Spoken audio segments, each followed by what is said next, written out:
If you're scared of micromanaging, here's the twist. The real problem isn't too much control, it's too little clarity. You're listening to Why Your Business Isn't Growing and How to Fix It, the business growth podcast for small business owners and SME leaders who want to scale, lift team performance, and sharpen leadership without 60-hour weeks. G'day, I'm Brendan Rogers. Most leaders avoid clarity because they don't want to sound bossy. So we often soften the ask. We say things like, get it to me ASAP, tidy it up, or keep me in the loop. That's not kindness, that's vagueness. And vagueness breeds micromanagement. Now I get it, you don't want to be that boss. No one wants to hover, no one wants to nag. And you flat out, customers, cash, team, the lot. Keeping it light feels easier than giving hard directions. So here's the hard truth. When you hear, don't micromanage me, it often means, please don't hold me to unclear expectations. And I don't want to micromanage, well, that often means I'm not being clear about the outcome, the measure, and when we'll check in. It's not control that's killing momentum, it's vagueness. Vagueness creates guesswork. Guesswork creates frustration, and frustration kills business growth. If any of these scenarios sound familiar, then you're dealing with vagueness, not a personality flaw. You're late for dinner because you're finishing a team member's task. You're constantly chasing updates and still not sure what's moving. Deadlines slip, errors multiply, and clients feel it. People leave because they don't get feedback or can't see what good looks like.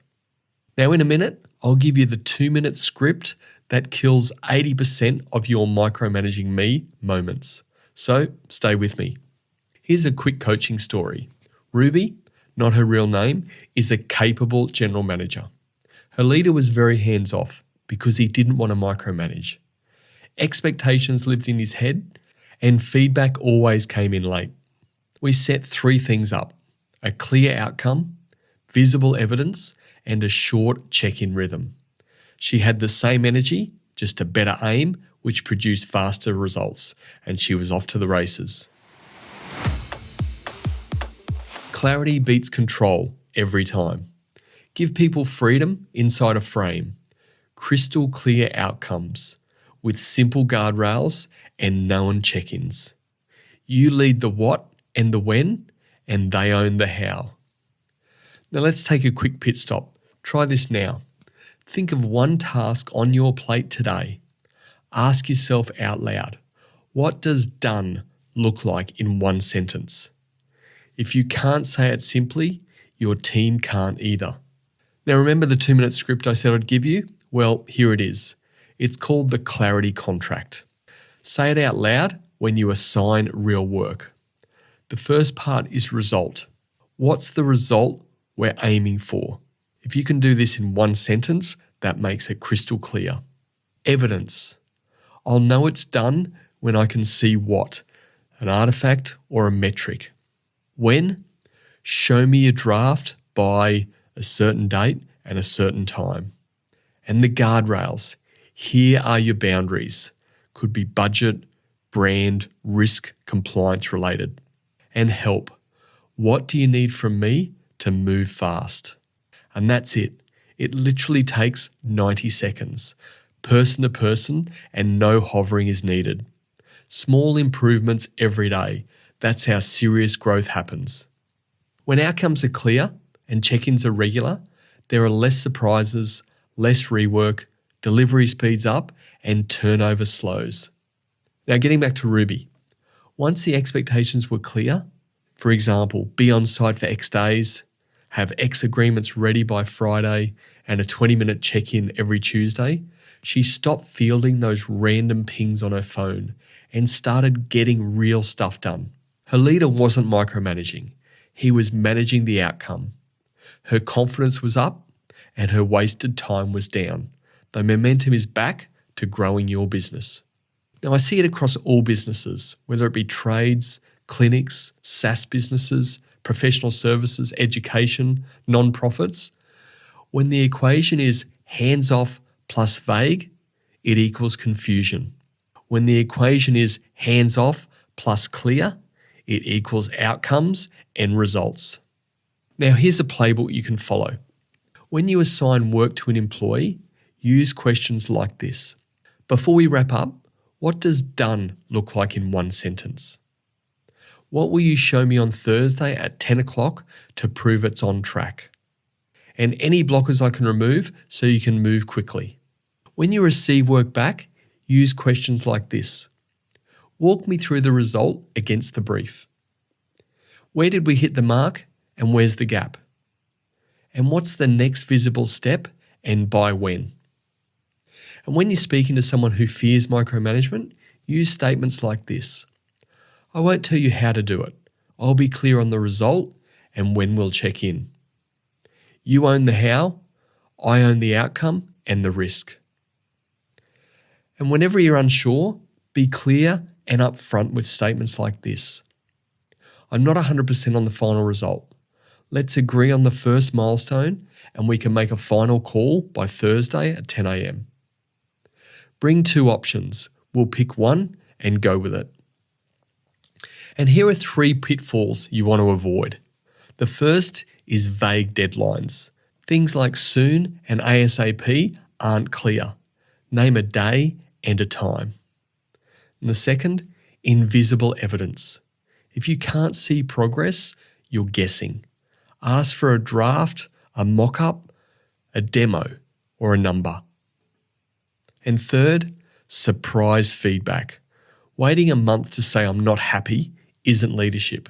It's an ambush. Keep the cadence. Now, I remember a while ago working with a trade services business owner who told his team, I trust you, just get it done. And he regularly found that jobs overran, margins were tight and inconsistent. So he shifted to clarity with his team. He set a target, finish by Friday, 3 p.m, send photo evidence and client text confirmations. He put in guardrails, maximum spend, for example, $1,200, and call me if you hit $1,000. And a check-in, 10 minutes at 8 a.m. every Wednesday. In 4 weeks, rework dropped and positive customer reviews increased. There were no extra hours involved, just clearer frames of reference. Now, I want you to do something for me now. Pause the podcast for 30 seconds and write one sentence. For, insert today's tasks, done looks like, insert what it looks like.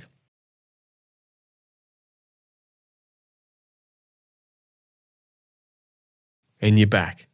If you did it, and I trust you did, then that's your first clarity contract line. You remember that 2-minute script? You just use the first line. Now all you have to do is add evidence, a time frame, guardrails, and help, and watch the micromanage label disappear. So here's the problem. If work drifts, deadlines slip, and you get accused of micromanaging, then that hits profit, impacts trust, and affects your evenings. Use my free 1-page clarity contract to set outcomes, not opinions. You can download it now at leaderbydesign.au/clarity-contract. The link's also in the show notes. Use it once this week and tell me about the win.